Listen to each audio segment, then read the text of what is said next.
আমার একটু একটু আনন্দ হচ্ছে, আবার একটু একটু ভয়ও করছে। বাপি আর মা কিছু না মনে করে এই সম্পর্কটা মেনে নিল।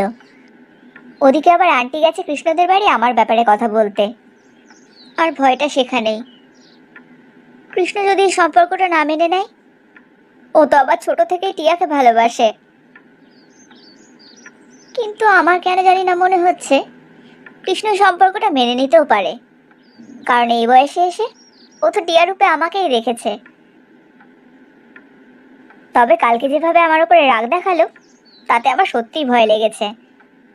কিন্তু ওই রাগটা তো সম্পূর্ণ টিয়ার জন্য, সেই জন্যই আমার কিছু মনে হয়নি। ও যখন সব সত্যিটা জানতে পারবে তখন নিশ্চয়ই বুঝতে পারবে আমি ওকে কতটা ভালোবাসি। আমার মেয়েটা মনে হচ্ছে ছেলেটাকে সত্যিই ভালোবেসে ফেলেছে। আমাকে ছেলেটার ব্যাপারে খোঁজ খবর নিতে হবে। উফ, রাস্তায় কি মানুষ বেরোয়! বাসে একটু বসার জায়গাই পেলাম না, পুরো রাস্তা দাঁড়িয়ে দাঁড়িয়ে আসতে হলো। আগে তুমি বলো তো, তোমার এত দেরি হলো কেন? সেই সকালে গিয়েছো আর এখন আসছো? একজনের বাড়িতে গিয়েছি, আসতে দেরি হবে না? খাওয়া দাওয়া করে তারপরে তো এলাম।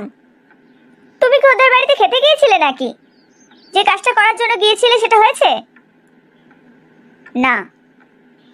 না মানে? তুমি কৃষ্ণ আর পায়েলের বিয়ের কথা বলনি? বললাম তো না। তাহলে কি তুমি সত্যি সত্যি ওদের বাড়িতে খাবার খেতে গিয়েছিলে?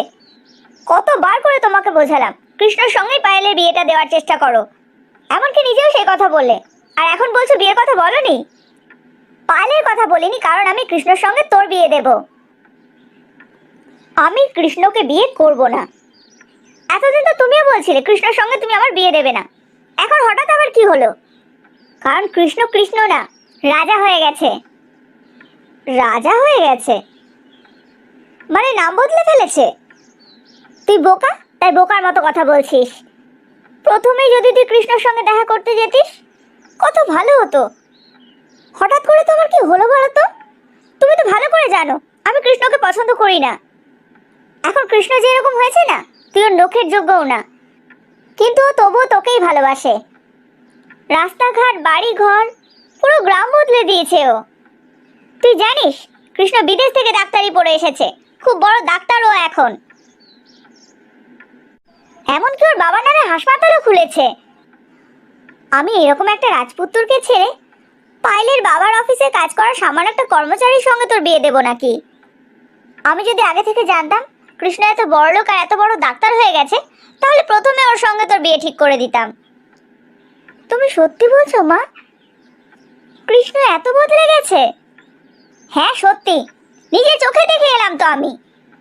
সেই জন্যই আমি ঠিক করেছি পায়েলের সঙ্গে না, কৃষ্ণর সঙ্গে আমি তোর বিয়ে দেব।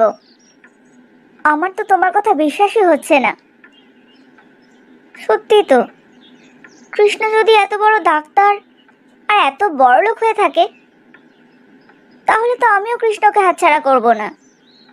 কিন্তু পায়েলকে যে আমি বলেছি কৃষ্ণর সঙ্গে ওর বিয়ে হবে, পায়েলকে বলবি কৃষ্ণ ওকে বিয়ে করতে চায় না, কৃষ্ণ তোকেই বিয়ে করতে চায়। আর পায়েলের বাবা এখন নিজের অফিসের কর্মচারীর সঙ্গে নিজের মেয়ের বিয়ে দিক। তাহলে তো শেখরকেও না বলতে হবে। সে তো আলবাত বলতে হবে। তুই ওকে বলবি বাবা মা রাজি হয়নি। কিন্তু কৃষ্ণ তো পায়েলকে দেখেছে, আমাকে তো দেখেইনি। সেই জন্যই তো ওরা কালকে আসছে।